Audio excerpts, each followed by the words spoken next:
U organizaciji Dečijeg srca iz Beograda i partnera u Centru za socijalni rad održan je prvi deo seminara pod sloganom "Delujemo jer nam je stalo" u cilju jačanja pluralizma društva prema osobama sa invaliditetom i njihovim porodicama.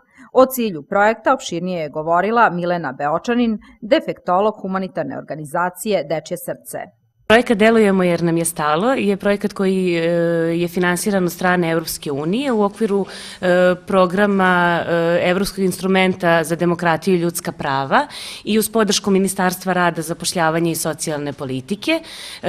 Nosilac projekta je humanitarna organizacija Dečije srce sa partnerima Nebesko srce iz Ćuprije, Udruženje MNRO iz Jagodine i Centar Rosi iz Paraćina. Sa ove tri organizacije sarađujemo u sva tri grada. Projekat "Delujemo jer nam je stalo" podrazumeva brojne aktivnosti.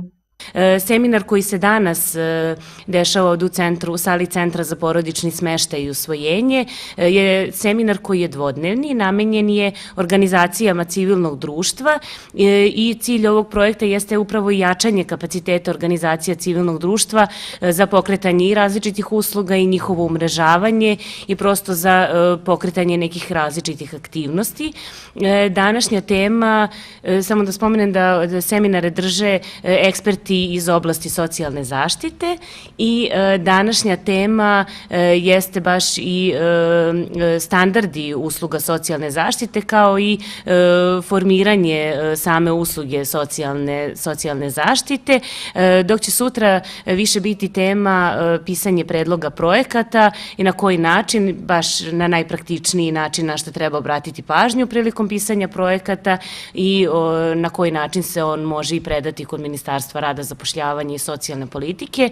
S jedne strane, s druge strane, često su i aplikacije za predloge projekata dosta slične, tako da se nadamo da će to organizacijama značiti u tom smislu da će moći i kod drugih donatora da konkurišu i negdje je cilj naravno i da se oni međusobno upoznaju i umreže i da zajedničkim snagama nastave ka daljim aktivnostima sa osobama s invaliditetom.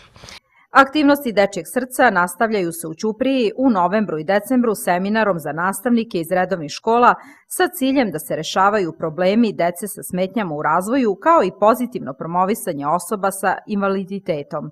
Takođe, biće organizovana i radionica sa decom u redovnim školama radi senzibilizacije zdrave dece prema deci sa smetnjama kao i sa roditeljima dece koje nemaju smetnje. Za februar je pak planiran dvodnevni seminar za roditelje dece sa smetnjama u razvoju.